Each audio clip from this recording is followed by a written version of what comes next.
Ora, boa tarde novamente. Depois desta pausa, iríamos retomar os trabalhos e eu iria chamar então para a mesa José Maria Lucas Taborjas e Carolina Casado Escolar.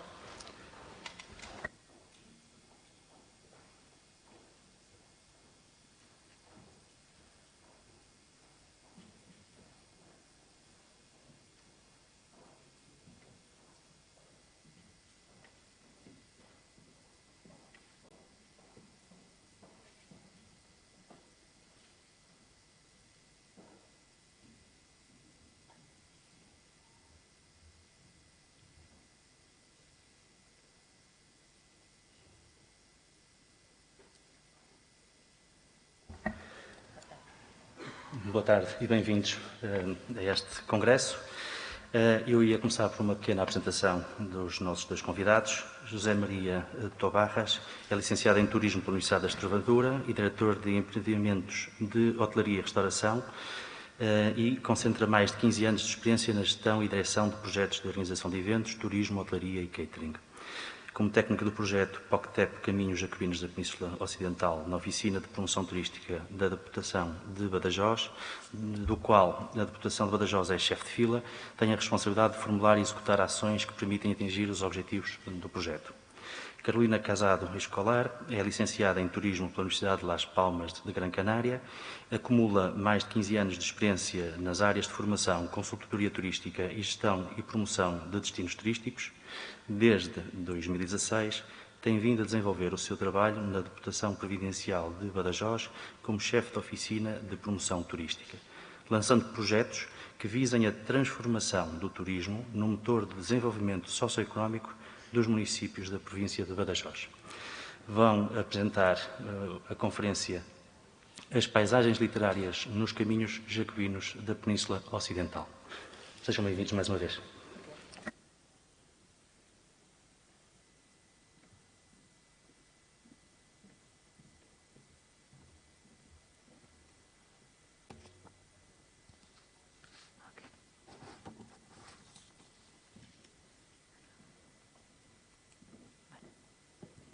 Boa tarde.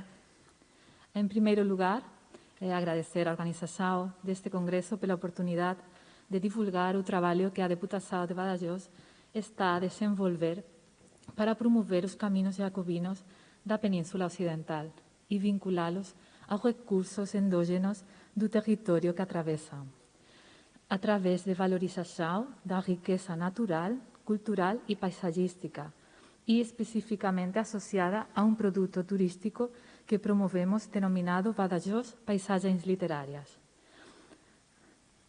Ao longo desta apresentação, vamos dar a conhecer, num primeiro momento, os avanços e as ações realizadas e planejadas no marco do projeto Caminhos Jacobinos da Península Ocidental, que será realizado por o meu colega José Maria Lucas. E, numa segunda parte, as sinergias geradas entre o Caminho Mozárabe de Santiago, ao passar pela província de Badajoz, e as paisagens literárias. Um dos objetivos da Deputação Provincial de Badajoz é promover o setor do turismo nesta província, visto que é considerada uma atividade estratégica para a promoção do emprego e promoção econômica através de criação de destinos turísticos sustentáveis e de qualidade. O projeto Caminhos Jacobinos da Península Ocidental é um projeto de cooperação transfronteiriça Interreg Espanha-Portugal 2014-2020, financiado pelo Fundo Europeu de Desenvolvimento Regional com um orçamento de 2.400.000 euros. A Deputação Provincial de Badajoz é o principal beneficiário e os parceiros são a Deputação Provincial de Cáceres, a Direção-Geral de Bibliotecas, Museus e Património Cultural da Junta de Extremadura, o Instituto de Emprego e Desenvolvimento Socioeconómico e Tecnológico da Deputação Provincial de Cádiz, Turismo de Alentejo, o Concello de Barcelos, a Deputação Provincial de Huelva, Deputação Provincial de Sevilla, a Deputação Provincial de Córdoba, o Instituto Orensano de Desenvolvimento Econômico, a Deputação Provincial de Pontevedra, a Deputação Provincial de Zamora e Turismo de Centro de Portugal. O objetivo deste projeto é trabalhar na melhoria dos caminhos jacobinos da Península Ocidental e valorizar o seu carácter transfronteiriço, relacionando as atividades de melhoria de equipamentos, tecnologia, sinalização e organização de atividades, para aproveitarmos as oportunidades que a existência dos diferentes caminhos jacobinos geram como elemento de desenvolvimento econômico, social, com o fim de pôr em destaque o patrimônio histórico, cultural e natural do território, contribuindo para o seu desenvolvimento sustentável. O período de execução do projeto é de 2 anos.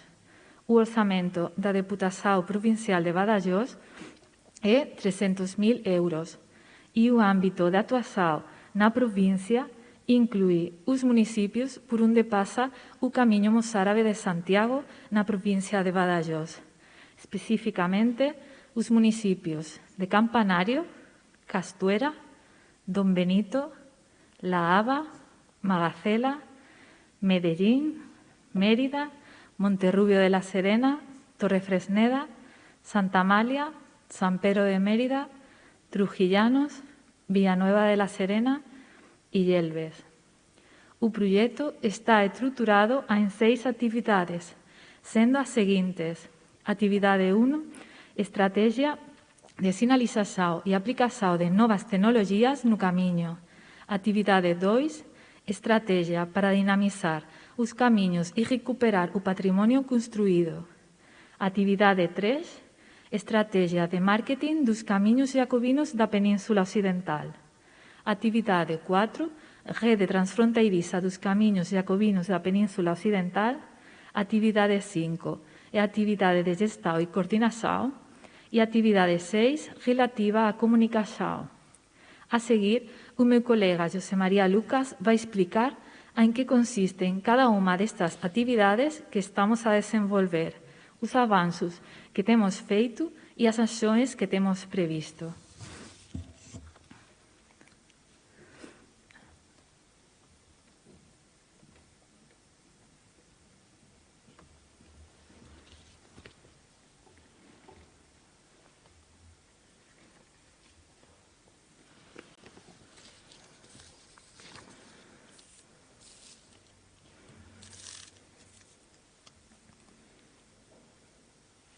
Boa tarde.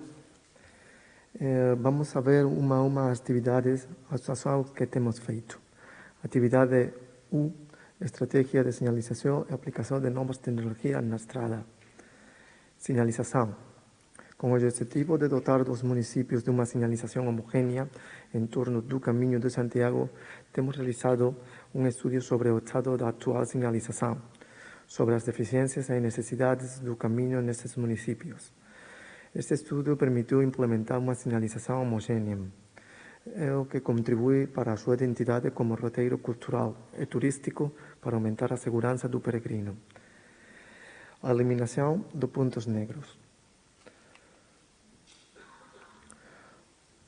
Por outro lado, estamos a trabalhar na sinalização de uma ponte pedonal nas imediações do rio Búrdalo, que ajudará a eliminar um ponto negro na etapa Santa Amália-Yelves e irá melhorar a segurança dos peregrinos e visitantes. Implementação das novas tecnologias do caminho. A implementação das novas tecnologias no caminho tem sido feita através de um projeto audiovisual, utilizando um sistema de filmagem aérea com drone de alta resolução e complementando o vídeo aéreo com vídeo terrestre e posterior edição de um vídeo a um microvídeo. Também estamos a trabalhar na generação de conteúdos de áudio digital para cada uma das etapas do caminho, misturando realidade e ficção, para dar um ar fresco e atual. Atividade 2. Estrategia para dinamizar os caminos e recuperar o patrimonio construído. Nesta actividade estamos a trabalhar no diseño e implementación de unha campaña de actividades en puntos estratégicos ao longo do camino. Durante 2020 realizamos un conjunto de actividades de rehabilitación ao territorio a través da creación e implantación de unha campaña de dinamización turística. As actividades valorizan a riqueza cultural, natural e gastronómica do territorio da estación, promovendo a ligación destes recursos turísticos con o Camiño Mozárabe. Foi desenvolvido durante os meses de outubro e novembro, incluindo a creación de un site e perfis nas redes sociais, un póster dístico e comunicados de imprensa. En 2021, no pasado domingo, como unha actividade no Consello Portugués de Montserrat, comenzou unha nova edición desta campaña, complementando a todos os fins de semana en diferentes locais até 2 de outubro. Neste sentido, preténdese divulgar os recursos turísticos dos municipios que compoen o camiño, con o fin de que a populación local e toda a provincia coñezan a idiosincrasia e particulares do Caminos Jacobinos. Intercambio de experiencia e sensibilización en diferentes niveis para ampliar o coñecimiento da población sobre o trazado do Caminos do Sul. Durante os meses de setembro e outubro tamén será realizada unha campaña de sensibilización dirigida a alumnos do quinto ano do ensino básico e a empresarios dos municipios por onde pasa o Camiño Mozárabe, pela provincia de Badajoz. Ou seja, a escolas vai utilizar un conjunto de recursos educativos sobre os camiños jacobinos de forma global, incluyendo a parte portuguesa en particular. E respecto ao empresariado, vamos a implementar un manual de boas prácticas visando o correcto atendimento ao cliente, non só do punto de vista do tarefas a realizar pelos colaboradores en contacto con o cliente, mas tamén do punto de vista da xestão do territorio e do produto. Actividade 3. Estrategia de marketing dos camiños jacobinos da Península Occidental. Crea un espacio web dos Caminos do Sur, con o objetivo de ter unha web de traballo e gestão para promover o carácter colaborativo e transfronterizo do proxecto. Temos deseñado e desenvolvido un portal web para o proxecto Camiños Jacobinos da Península Occidental. Alén disso, vamos a desenvolver unha campaña de SEM como objetivo de divulgar e posicionar o site promocional Caminos Jacobeos, desenvolvida pelo parceira da Diputación de Cádiz. Material promocional. Con o objetivo de distribuirlos nas diferentes actividades organizadas pelo proxecto, foran encomendados elementos para promover o proxecto e ao mesmo tempo úteis para os peregrinos, como latas isotérmicas, máscaras, ponchos impermeáveis e banners promocionais de Interreg, Caminos Jacobeos e Diputación de Badajoz, pela utilización e visibilidade do proxecto, na realización das diferentes actividades de sensibilización e estimulación. Actualmente está sendo traballada a elaboración do guía do peregrino e outros elementos de promoción das actividades que favorecen a súa divulgación. Implementación do plano do marketing. Está prevista das OEs de Street Marketing en Santiago de Compostela, con o objetivo de estimular e divulgar os caminos de Santiago da Península Occidental na alta temporada de afluencia de peregrinos no verão outono.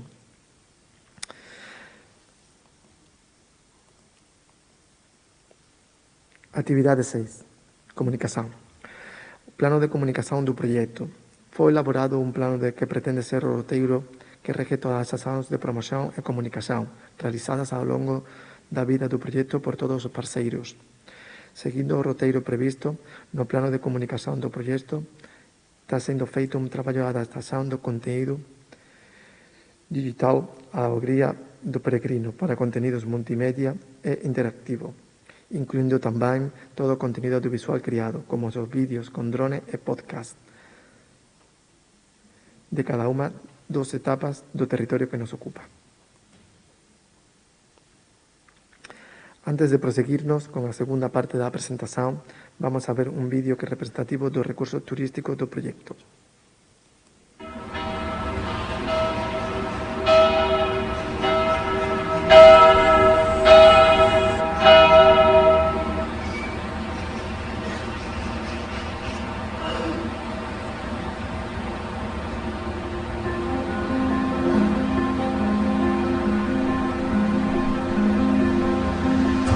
Existem caminhos que poucos conhecem, mas que muitos percorrem. Caminhos que nascem no mar e passam por florestas, rios e montanhas.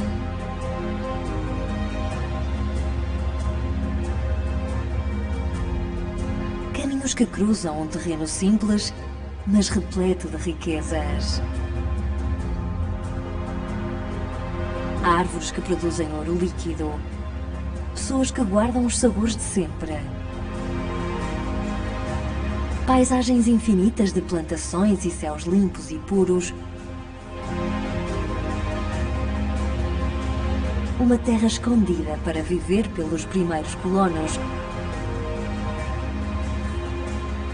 Um terreno partilhado por dois países e onde as pedras contam histórias e lendas do passado.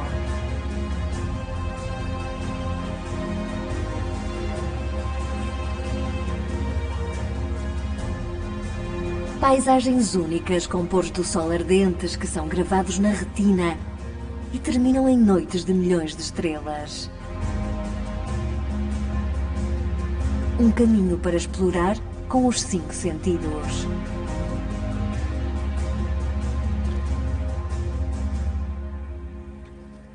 Percorra os caminhos jacobinos da Península Ocidental.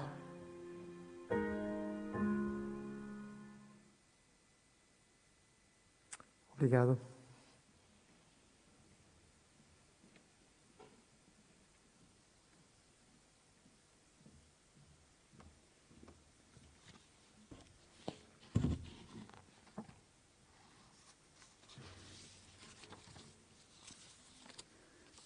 Bom,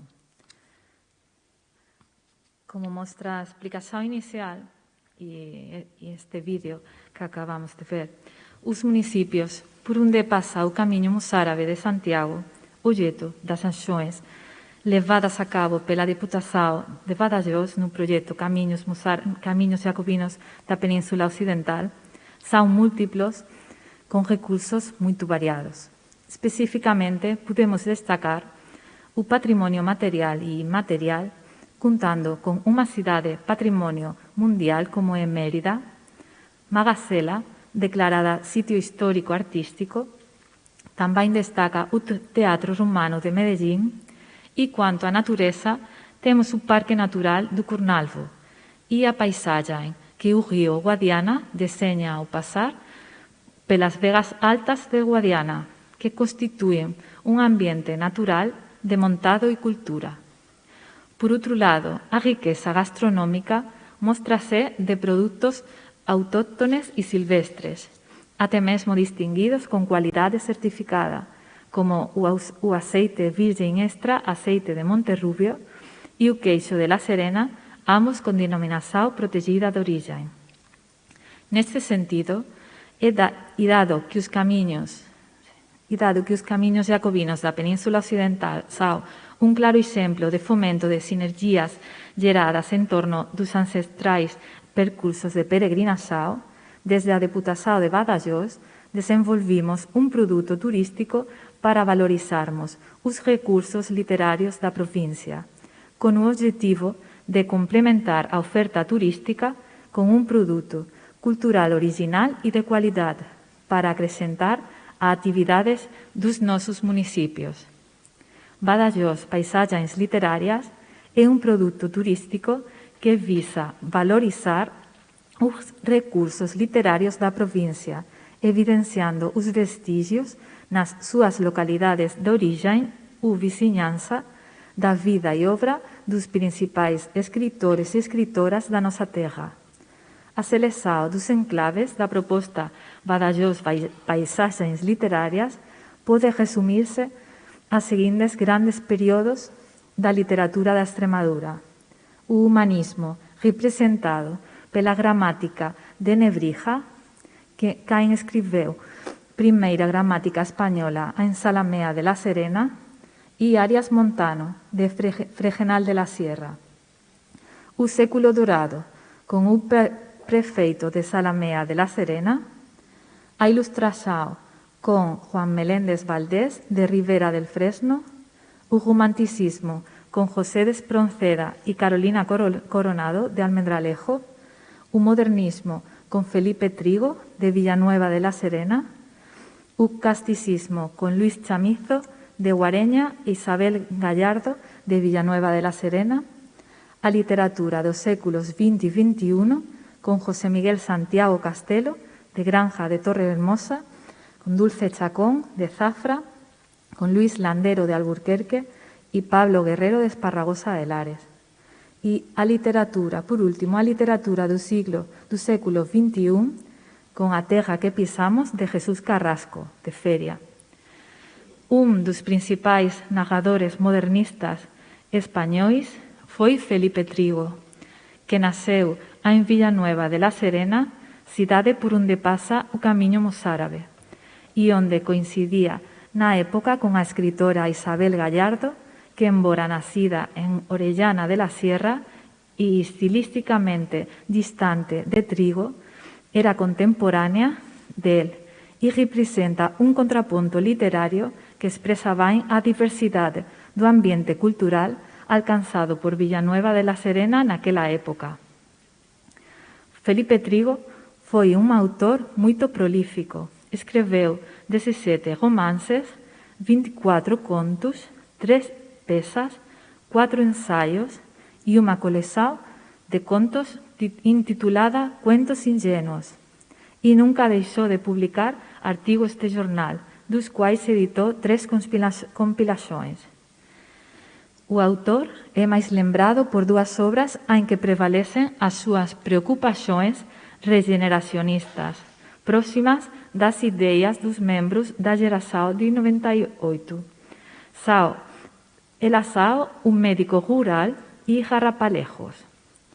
A pesar da escasez de memorabilia arquitectónica en Villanueva de la Serena sobre a vida e obra de Felipe Trigo, a súa memoria estaba en viva na súa cidade natal. O percurso que inclui Badajoz Paisaxes Literarias lévanos a visitar o local onde se situou a casa do seu nascimento, a igrexa onde foi bautizado, ou a rúa e a biblioteca municipal que leva o seu nome. Tal é a relevancia deste autor no territorio que desde 1971 o Premio de Romance e Contos Felipe Trigo é atribuído anualmente, sendo un dos principais concursos literarios da Extremadura. Para a promoción do produto turístico Badajoz Paisaxes Literarios foron elaborados un guía, unha broxura de síntese e trípticos como este de cada cidade incluída no produto turístico, con versões trilingues que foran divulgadas en diferentes feiras e eventos. Da mesma forma, foron marcados con sinalización os puntos de interese identificados en cada municipio, de forma a tornar un produto tangível para o visitante e dando a coñecer nas escolas.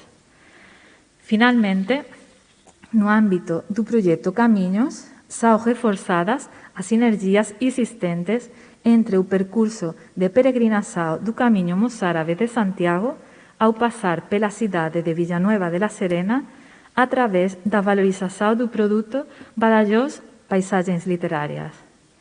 En síntese, e conforme encontramos nos textos de Felipe Trigo, palabras curtas, rápidas, ben cortadas, as mínimas posíveis, o máis coñecido e, especialmente, o menos majestoso.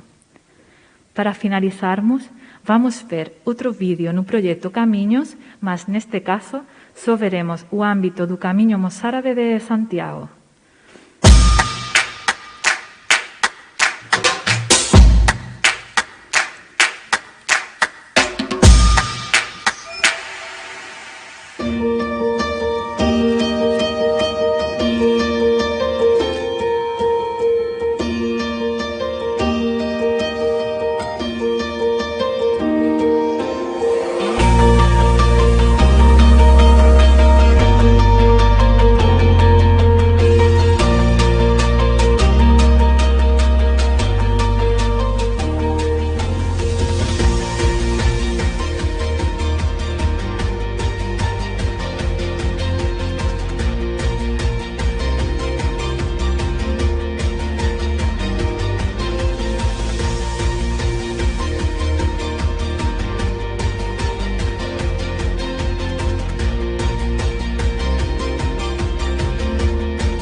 Para qualquer dúvida ou comentário, este é o nosso contato e podem seguir-nos nas redes sociais Turismo Província Badajoz. Muito obrigada.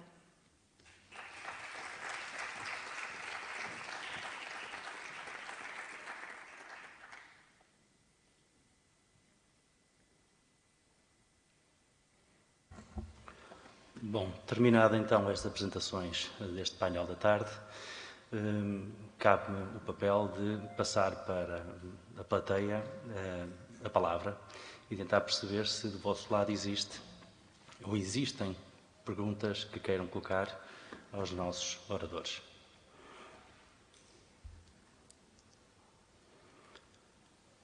Normalmente, nestas situações, costuma ser necessário algum empurrão. Estou a ver ali uma pessoa que está a fazer um pedido. Obrigado.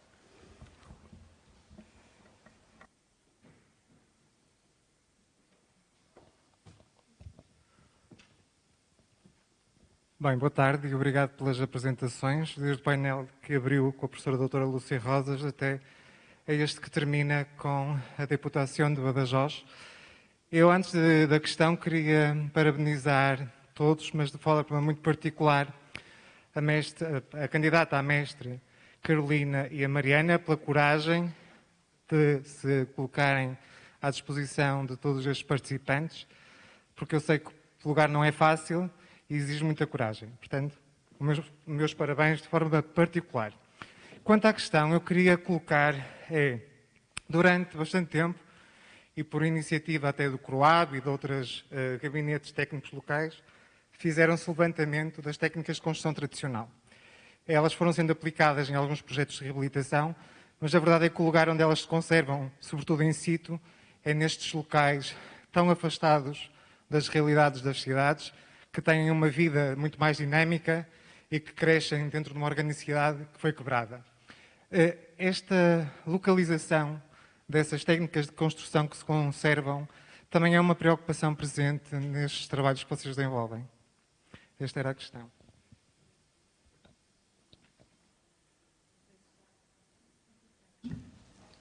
Obrigada, Rui, e obrigada pela felicitação à Mariana e à Carolina.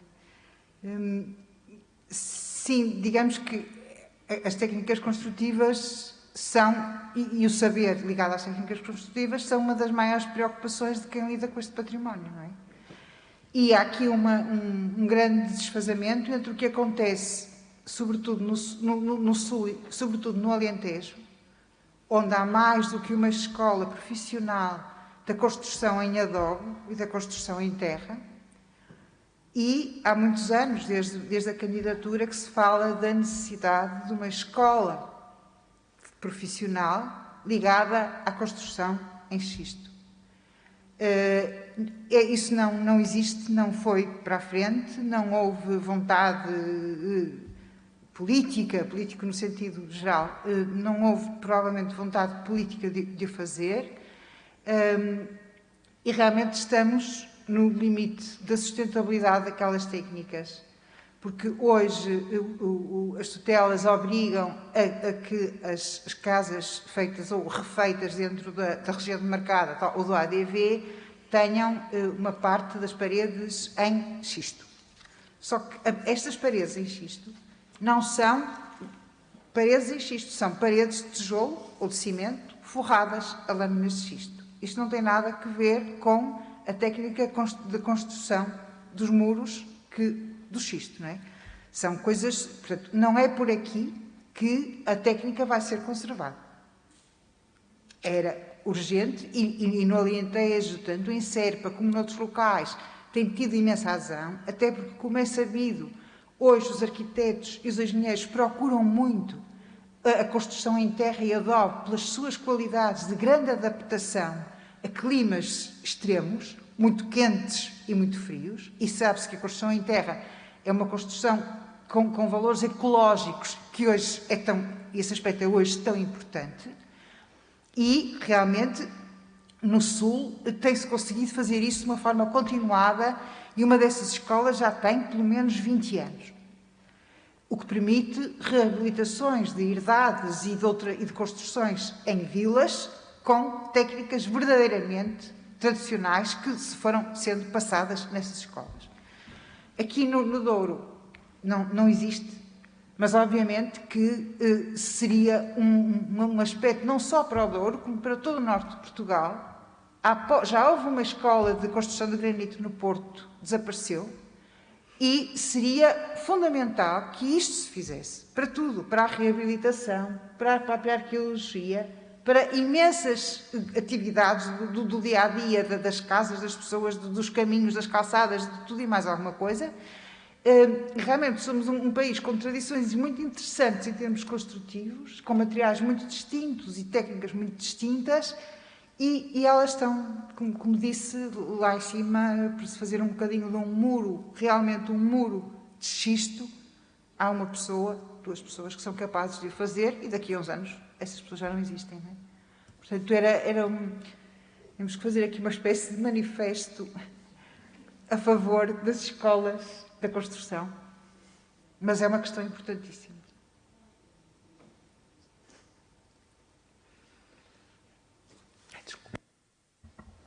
Não sei se haverá mais questões que queiram colocar.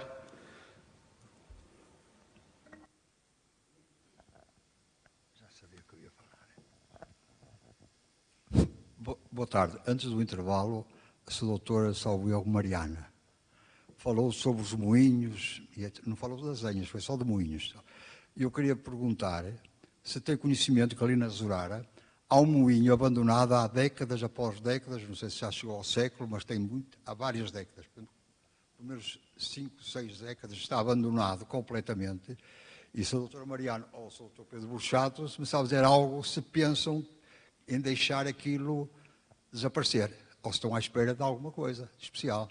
Porque já deu-se demasiado tempo ao tempo para que aquilo estivesse restaurado ou recuperado ou preservado, pelo menos. Muito obrigado. Antes de mais, obrigado pela questão. Assim, não tinha conhecimento disso. O problema é que isso acontece, é um caso que não é singular, acontece em todo o país. Existem imensos conjuntos e muitos até singulares, completamente abandonados.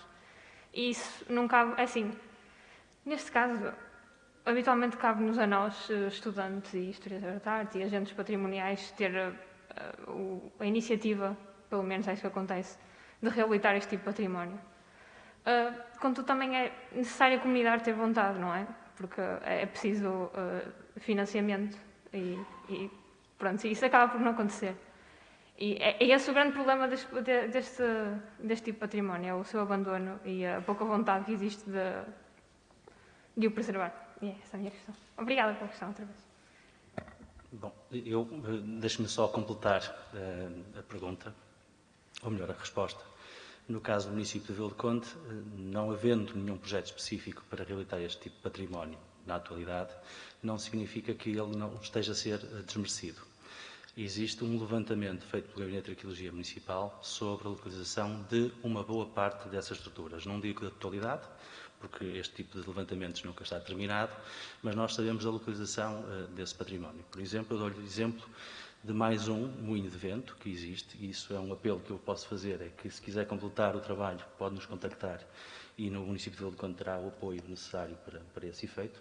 Existe um junto à Ponte Tonzameiro que funcionava em articulação com os moinhos, melhor, com as azenhas de rio que estão junto à Ponte Tonzameiro.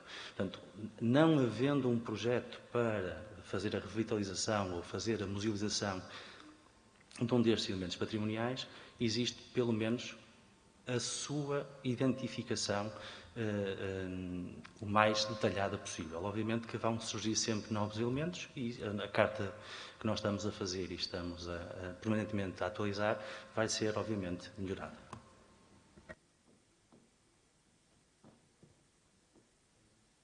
Há 2 pessoas a pedir a palavra.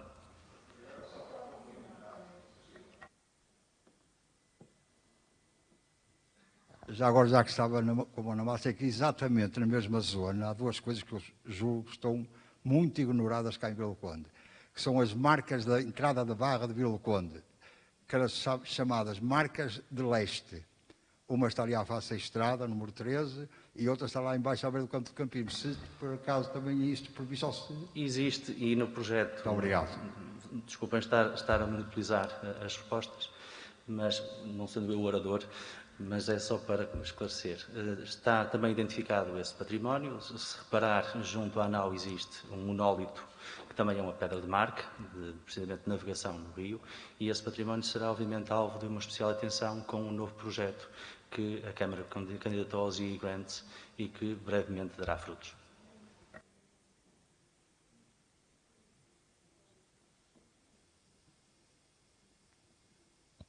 Boa tarde, muito obrigada pela palavra. Eu não sei se vai ser uma ignorância da minha parte, mas os moinhos de Sanfelos na Póvoa de Varzim não são dignos de nota, ou porque não são moinhos de vento. Eu já visitei e sei que pelo menos um estava transformado num bar, outro numa casa particular que eu já visitei há muitos anos.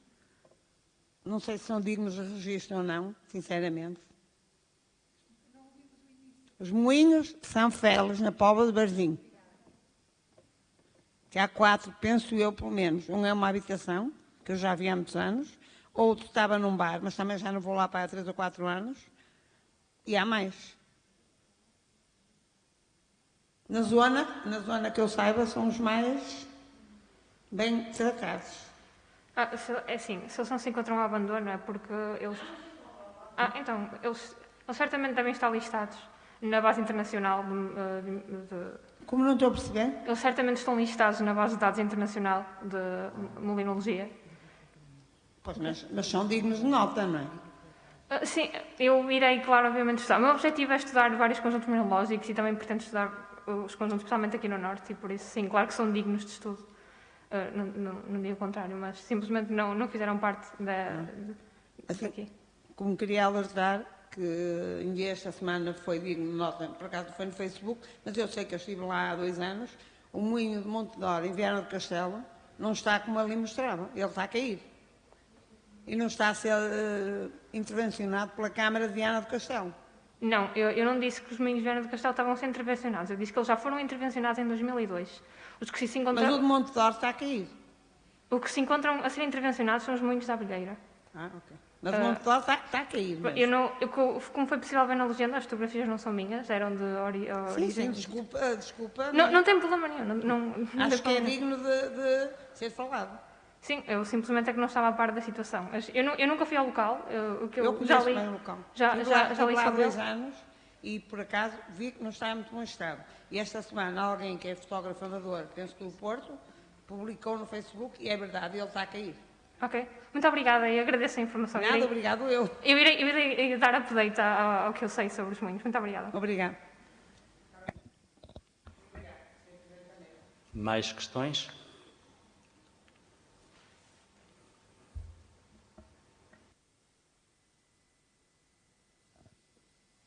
Boa tarde. Antes de mais felicitar todas as intervenções neste painel. Vou começar, se calhar, só por uma pequena indicação para Vila Nova de Gaia relativamente a moinhos, que talvez possa ser interessante ou não.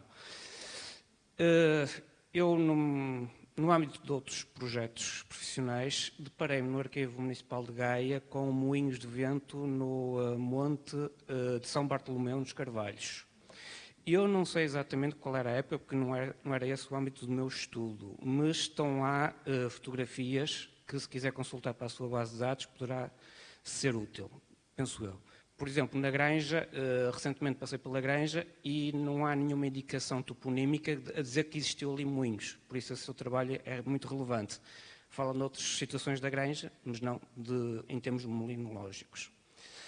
Relativamente ao Alto Douro Vinheteiro, a professora Lúcia Rosas referiu que nestes últimos 20 anos está distinto o Douro, pelo menos a interpretação que eu fiquei, desde a atribuição dessa classificação até à atualidade. Houve alguma altura em que, eventualmente, o Alto Douro Vinheteiro correu o mesmo risco que a cidade de Liverpool, ou seja, da eventualidade de perder essa classificação? E a última questão é, eu desconhecia, admito o meu desconhecimento, enquanto elemento, do caminho moçárabe. Já agora, o caminho moçárabe é só na zona de Badajoz ou começa, por exemplo, noutras regiões, tipo Granada, Córdoba, Jaén? Eu não conhecia e é só essa pergunta, peço desculpa. E obrigado. Eu, se calhar, ia propor dividir as respostas, falaria no final, se não se importava. Obrigada pela pergunta.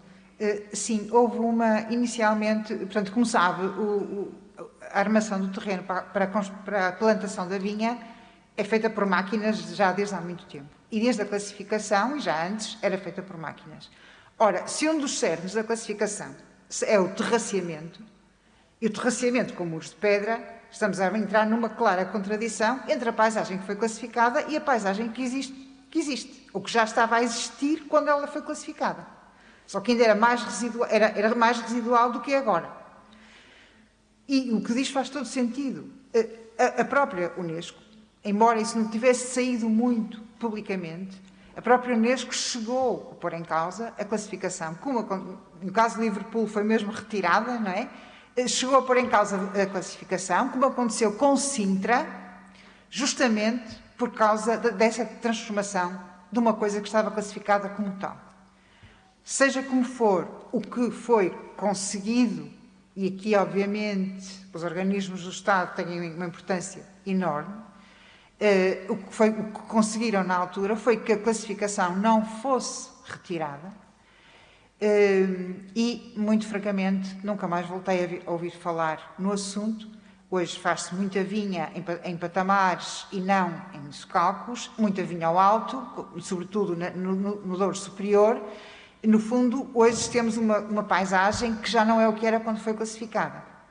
Mas o argumento é sempre, a classificação é paisagem cultural evolutiva viva. Logo, pressupõe alteração. E este argumento tem sido utilizado para a Unesco e a Unesco tem concordado com ele. Eu ia só pedir para intervir ligeiramente antes de darem uma resposta. Eu ia fazer uma pergunta pequena sequência do que acabou de falar. Era basicamente tentar perceber de que forma as classificações aceleram ou não a degradação do próprio património. Ou seja, em que medida a própria classificação pode contribuir para a degradação daquilo que querem proteger. Tem toda a razão. E isso tem muitas dimensões diversas.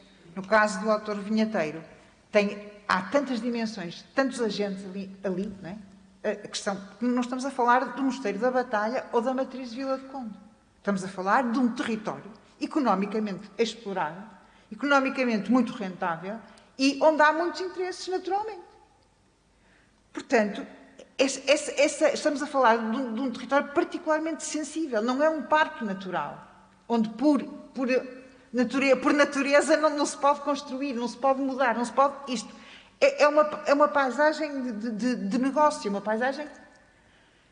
E realmente a classificação veio trazer, por um lado, como é que eu explicar isto? Um primeiro desagrado por parte de alguns agentes económicos, justamente por causa da questão dos socalcos. Porque a questão era, estão a classificar a minha quinta está dentro da classificação, então eu agora não posso fazer patamares, tenho que fazer socalcos de pedra, não posso, não tenho financiamento para isso, tenho que fazer patamares com máquinas. Portanto, a reação inicial foi negativa. E o que é que se fez na prática? Continuou-se a fazer patamares com máquinas, abandonando-se os socalcos. Por outro lado, não houve escolas, nem houve incentivos para que os muros continuassem a ser feitos com xisto e muros de socalco. Portanto, isso abriu, ainda para mais, isso coincidiu um bocado com uma maior expansão da cultura vitivinícola no Douro, isso abriu campo à destruição de coisas que foram classificadas. Abriu, sem dúvida nenhuma, a classificação. E como as pessoas perceberam que isso podia ter restrições maiores posteriormente, logo após a classificação, a rapidez da transformação do território foi enorme. Ela é mais contida agora, curiosamente, porque também as pessoas já se aperceberam que não é bom tanta disrupção e tanta intervenção como está a ser feita, mas isso demorou 20 anos a ter essa consciência. Demorou 20 anos as pessoas terem essa consciência. Portanto, inicialmente foi prejudicial, posso dizer que sim. Se pudessem dar a resposta. Ok. O caminho mozárabe de Santiago começa em Almería para seguir por Granada, Córdoba, entra na provincia de Badajoz, onde liga con a camiño da Vía da Plata, até chegar a Santiago de Compostela.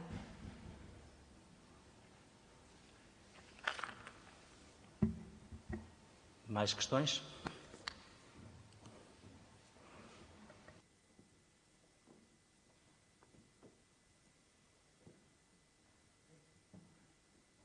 Hola, parabéns a todos os ponentes e as ponentes. Eu simplemente quería traer unha experiencia falando da recuperación das técnicas tradicionais. Moitas veces a componente emotiva xoga un papel fundamental nas mesmas. Nós temos experiencia dende a Fundación Novoneira de que por medio dun proxecto europeo moi pequeniño chamado Erasmus Plus estivemos a traballar disfrazado das novas técnicas arquitectónicas de ecoconstrucción na recuperación das técnicas tradicionais, porque moitas veces pasa aquí no norte de Portugal, en Vila do Conde, na Galiza, en Badaxoz, que temos unha gran perda de patrimonio inmaterial, de saber facer, de know-how dos nosos propios técnicos e técnicas, como a ti decías, e nós tiñemos un problema no Xeoparque UNESCO do Courel, que era que a xente xa non facía os muros de pedra seca. Os muros de pedra seca no Courel funcionan moi ben, ademais son moi baratos porque somos unha terra de cantería, non sei como se dice en portugués, de lousa, de pizarra. Entonces temos as nosas propias canteiras de lousa, de pizarra, xeran moitísima pizarra que non vale para teitos, que non vale para chan, que non vale para ser manipulada, e que eles teñen que facer grandes furados na terra e enterrala, outra vez pérdese na terra. Entón, cando nos fixemos este proxecto, xa os canteiros non tiñan valorado a técnica de pedra seca en por sí, porque quizás un pouco máis lenta e xeométrica, son os nosos muros preciosos e tal, pero porque preferían facer muros con masa, que era máis rápido, nun día tiñas 2 metros, 4 metros de muro e tal. Mais, nesto, dende a Asociación do Patrimonio Galego, xunto con outras 7 asociacións de 7 países, porque eu non o sabía, mas os muros de pedra seca, os dry stone walls, están en todos os territorios que foron poboados polos suevos. Entonces estaban por toda Europa. Fixemos unha candidatura para a declaración de patrimonio inmaterial desta técnica. Entonces, xunto con outros países, xunto con outras escolas de profesionais, como dixo vosé, da Unión Europea, utilizamos esa técnica, utilizamos a técnica dos tellados de madeira que están en Rumanía, en Austria, utilizamos tamén as técnicas que non sei se vos utilizades, que nós utilizamos nos nosos famosos ógeos galegos, nas nosas paneiras, que son as paredes de palla, e xunto con esas 4 metodoloxías que, ademais, moitas veces o tradicional e as nosas economías e xeitos tradicionais do xeito de preproducción somos máis sustentables. E agora temos unha gran ventá de oportunidade porque máis do 50% dos fondos da Unión Europea teñen que ter, ademais dun componente de innovación ou de recuperación, teñen que ter un componente de sustentabilidade. E xusto a nosa forma tradicional era máis sustentable. Entonces, eu estaba a escoitar o problema dos muiños. Nós temos moitos problemas tamén de muiños en rehabilitar porque normalmente son comunais, son propiedade de 3, 4 familias ou son propiedade de todas as aldeias. Nós sempre, dende a Fundación Novoneira, cando nos piden asesoramento en financiamento disso, falamos dos proxectos non productivos líder que levan os grupos de desenvolvimento rural para que se poidan facer en colaboración cos concellos. Mais, senón tamén poden ser proxectos productivos. É moito difícil porque moitas veces perdeuse ata noción de quen ten a propiedade. Mas sempre hai que buscar a componente emotiva e todas estas propiedades, todas estas infraestructuras que forman parte do procomún de cada comunidade labrega, rural, quizás son as que máis apoio despois da populación teñen, non só da administración ou de determinadas entidades dentro da populación. Nós, polo menos, conseguimos rehabilitar unha casa-escola que levaba máis de 100 anos sen tocar unha sola pedra que pertencía a toda a aldeia, porque vivira nela a muller dun mestre, que era unha poeta.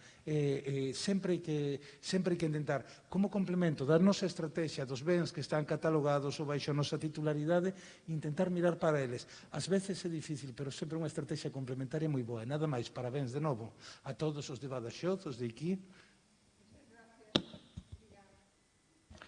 Mais questões?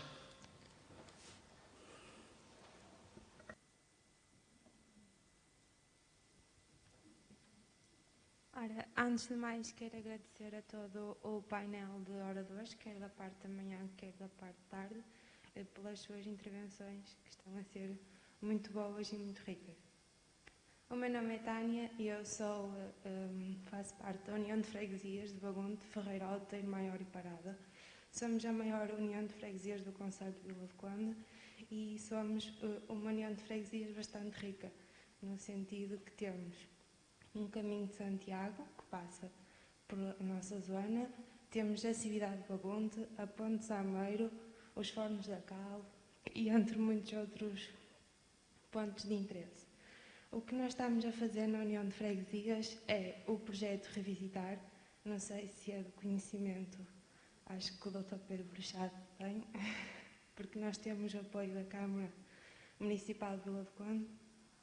O nosso projeto, essencialmente, é divulgar os nossos pontos de de património, e o que nós pretendemos é dar conhecimento do nosso projeto a vocês e também pedir apoio no sentido de arranjar informações e apoio financeiro para a divulgação do nosso património. Eu sei que é um projeto muito recente, nós estamos a divulgá-lo através das nossas redes sociais, Facebook, Instagram, mas nós no futuro queremos pegar nisto e fazer algo melhor e mais sólido. E pronto, e é isso, e obrigado. Mais intervenções que queiram? Boa tarde. Yo no falo ben portugués, así que lo haré en español. Era una pregunta para la Diputación de Badajoz, para Carolina o José María. ¿Qué otros proyectos tenéis en mente similares al de las rutas literarias en los caminos que pasan por Badajoz? If you want, I can repeat it in English, or it's okay. Se quiserem, posso fazer a pergunta em inglês. Vou falar em espanhol, penso. Bueno, vou tentarlo em português.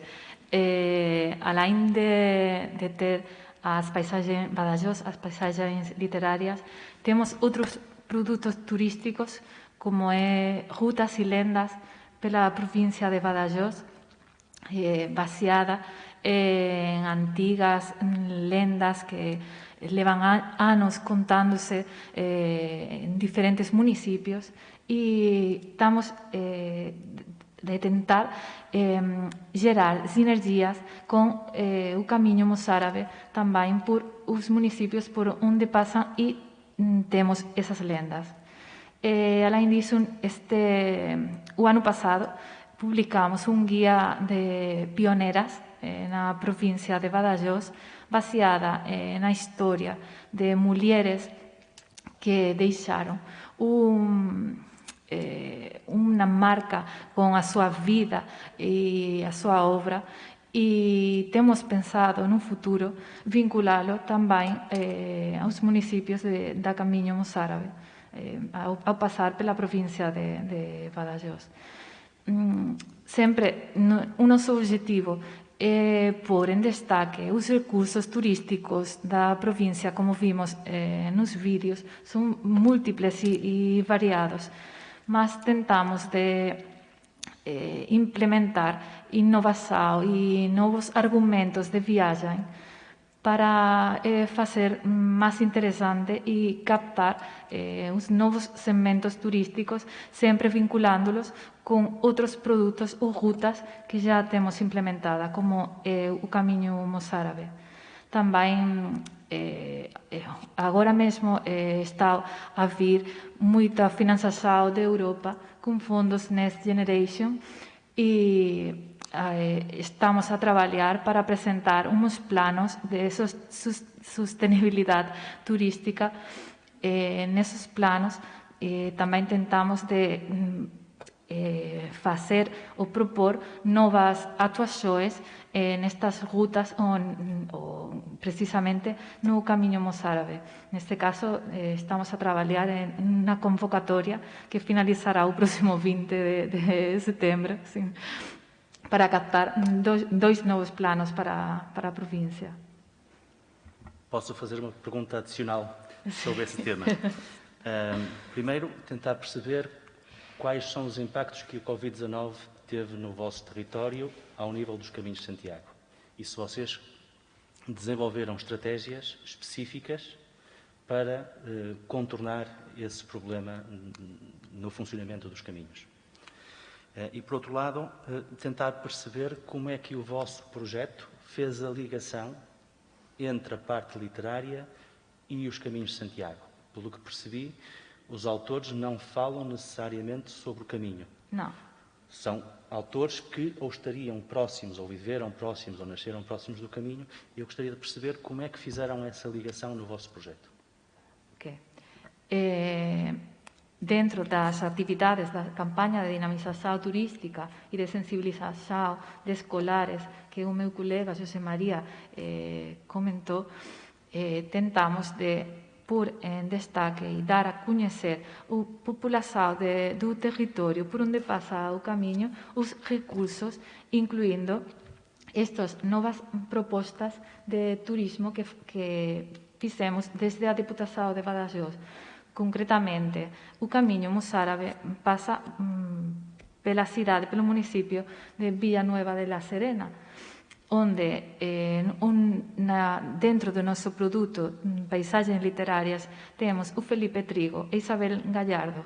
Então, dentro das atividades que levamos a cabo em Villanueva de la Serena, tanto Felipe Trigo como Isabel Gallardo tiveram um protagonismo especial com recursos didáticos dentro das atividades de sensibilização ou com atividades de dinamização se fez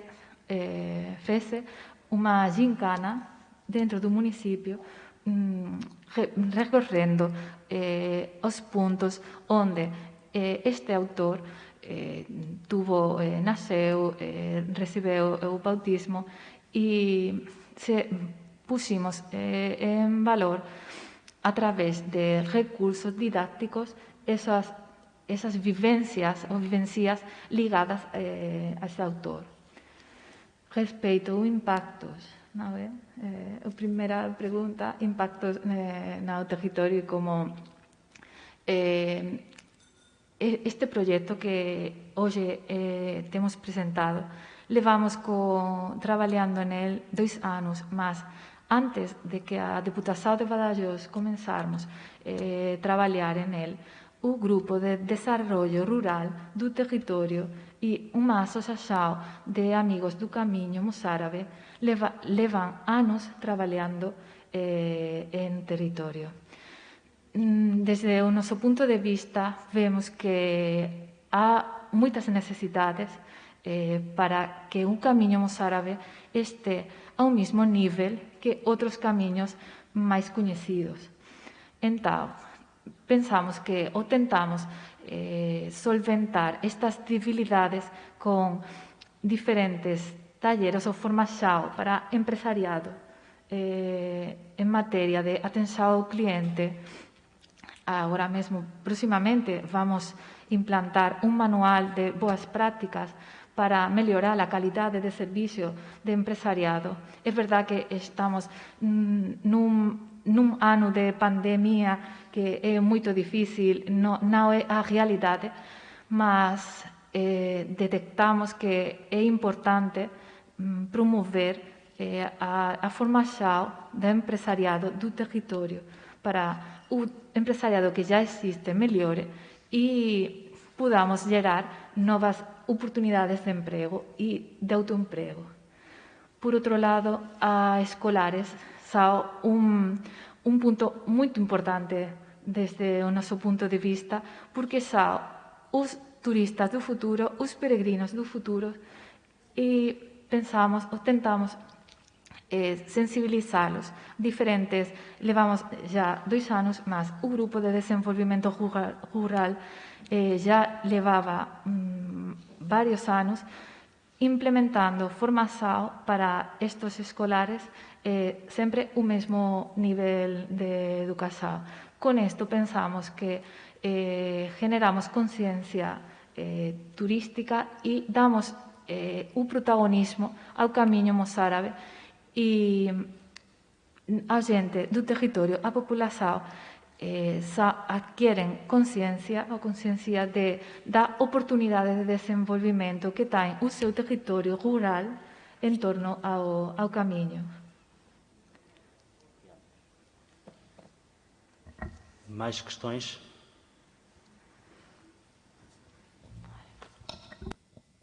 Boa tarde a todos. Sou Rebeca, aluna da Universidade de Évora, em Patrimônio, e tenho uma questão à senhora doutora Lúcia Rosa e Carolina Souza. Com relação às duas, foram para mim bastante interessantes e importantes essas questões sobre o patrimônio vernacular, e uma citou, no caso, o renegar desse patrimônio em relação à modernização, às construções mais modernas.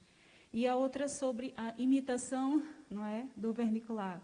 Então, eu queria saber se as duas, ou uma das duas, poderia citar um exemplo positivo que soubessem desse uso do vernacular com a modernidade ou, atualmente. Se existe isso e onde é que se pode, perceber. Sim, obrigada pela pergunta. Mas está a falar aquele exemplo que eu dei do tal casa em Provenzende, que os holandeses fizeram um hotel rural. As casas modernas que foram criadas, as novas casas, aquelas que eles saíram daquela zona e foram para outras. Sim. E a outra que falou sobre, no caso, essas mudanças, essa criação de casas no estilo que fosse vernacular, mas que não são. E eu queria saber se existe alguma aldeia ou um exemplo em que haja uma visão positiva, que não seja uma imitação e que não seja uma anulação do que existe. Desse ponto de vista, posso lhe dizer que não. Não há. Este caso que a Carolina referiu das casas pós-rurais partiu de um estudo académico sobre as casas ditas casas de imigrantes, chamada, é uma tese que se chama Casas de Sonho, que aconselho a ler, e que parte da construção dos imigrantes quando chegavam a Portugal e construíram casas completamente diferentes daquelas que existiam nas aldeias. Ora, esse tempo que construiu, nessa altura se construiu-se um tipo de casas estudado, e essas autoras evoluíram para estudar outras regiões de Portugal, outras aldeias com questões semelhantes, e o problema base é sempre o mesmo. A necessidade de uma casa que rompa totalmente com o mundo rural, mesmo que as pessoas que a habitam trabalhem no mundo rural, mas simbolicamente a sua imagem rompe totalmente com isso. E, por outro lado, sim, existem bons projetos que podemos chamar de neo-vernacular, ou talvez não seja correto chamar-lhe assim, ou seja, o que é que eu lhe posso dizer? Existem bons projetos de arquitetos que conseguem conjugar as características epidérmicas e construtivas do vernacular com projetos modernos. Existem, sim, sem dúvida. Mais uma vez, sobretudo no Alentejo. Se for à internet procurar, isto não é qualquer propaganda, é dois turismos que existem junto ao Algarve, mas no interior. Um deles chama-se hospedaria e outro chama-se pensão agrícola. Veja como se pode recuperar um património vernacular daquele que estamos a falar. Pequenas casinhas, uma delas era uma venda de estrada. Como se pode recuperar isto, mantendo as tais características estéticas e de valor até da própria construção do vernacular, dando-lhe um caráter moderno de habitabilidade.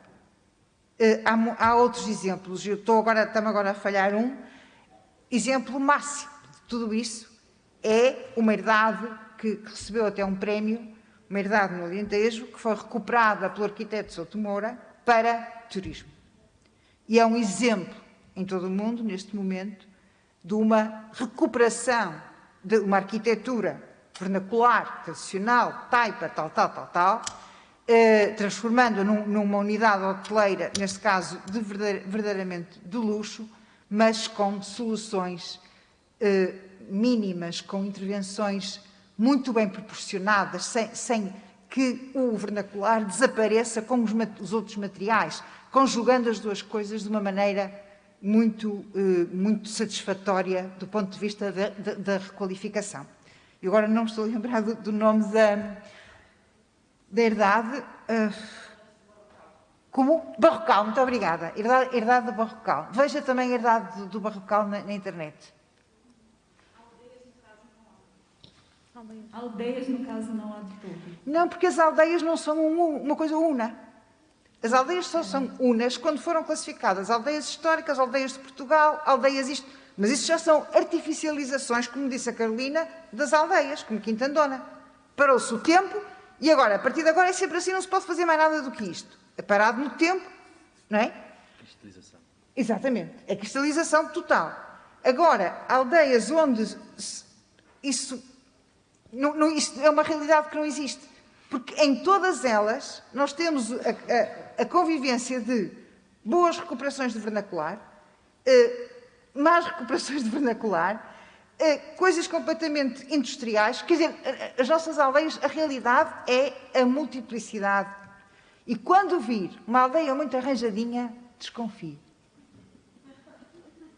As aldeias não podem ser arranjadinhas. Quando têm vida, não podem ser, sim, podem ser agradáveis, bonitas, interessantes, que nos envolvam, mas são demasiado arranjadas à limão do Estado e é uma realidade que não tem nada a ver com a população que lá está. Lá está. É outra situação top-down. Essa aldeia que procura não existe.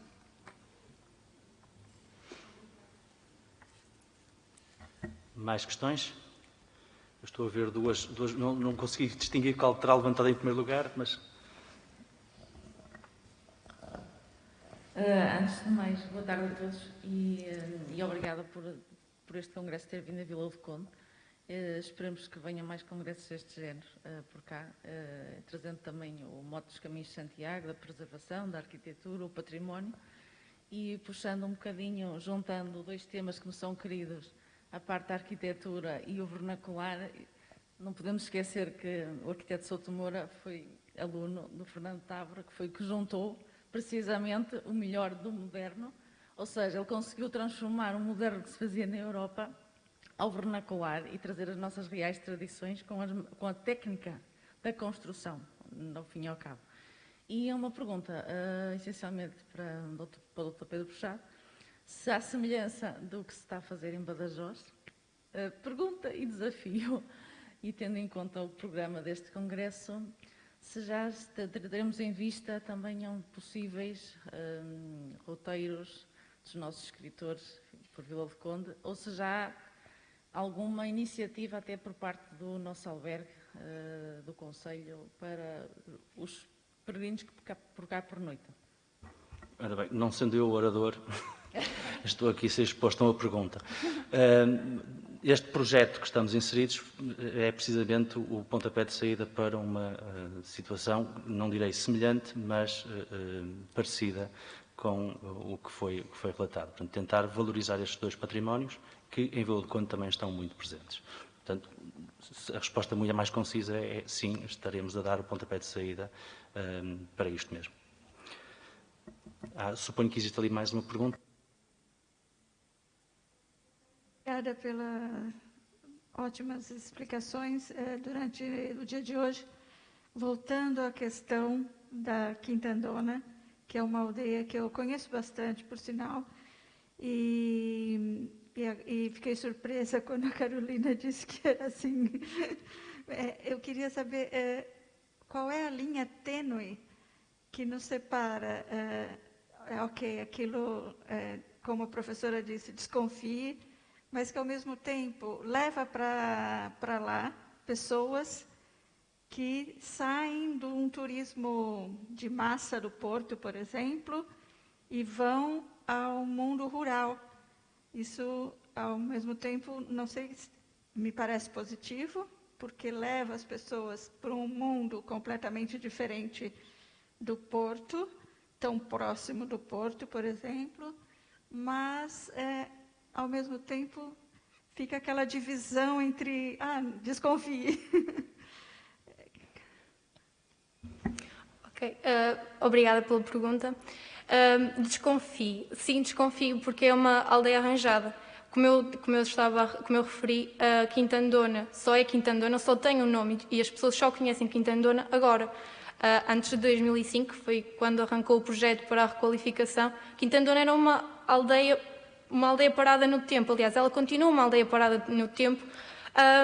Eu para a tese de mestrado, fiz um inquérito na aldeia de Ordins, que é o meu caso de estudo para o mestrado, e uma das perguntas que eu colocava aos moradores era qual era a maior diferença que eles sentiam entre Quintandona e Ordins. E a resposta era muito simples: não há diferença. A diferença está na visão das pessoas, nas pessoas de fora. Porquê? Porque Quintandona sofreu uma intervenção, teve ajuda para se tornar aquilo que é hoje. Ou seja, é uma aldeia propícia, é para turismo. Não é, o núcleo populacional é muito reduzido. A faixa etária é alta, as pessoas já têm todo um discurso preparado, porque este discurso já está inserido na própria comunidade, como a aldeia sempre foi assim. Ou seja, quando as pessoas nos dizem a aldeia é assim, nós sabemos que a aldeia não era assim. A aldeia era um sítio completamente parado. Se não fosse arranjada, possivelmente ela já não existia. Agora, temos que desconfiar. É uma aldeia... aquilo já não é rural, aquilo já não é um meio rural, mas já não é uma aldeia rural propriamente dita, é um rural globalizado, que é aquilo que foi construído de acordo com aquilo que nós tendencialmente queremos ver ou geralmente imaginamos para o mundo rural.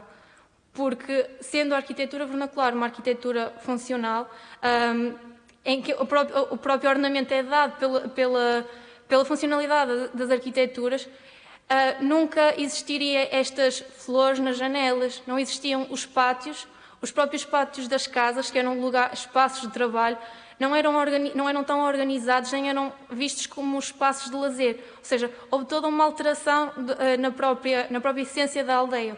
Portanto, não sei se respondo à pergunta, mas desconfio.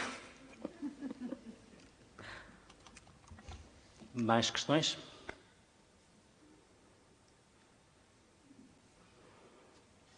Ora bem, não havendo muitas mais questões e já tendo nós ultrapassado o tempo, estávamos adiantados, agora já estamos atrasados, e se não houver, dando mais uma oportunidade para que alguém possa colocar questão, se não, encerraríamos as intervenções de hoje por aqui. Muito obrigado, mais uma vez, em nome da Câmara Municipal de Vila do Conde, queria agradecer a vossa presença e a vossa disponibilidade para intervir neste Congresso Internacional. Obrigado e boa tarde. Obrigada.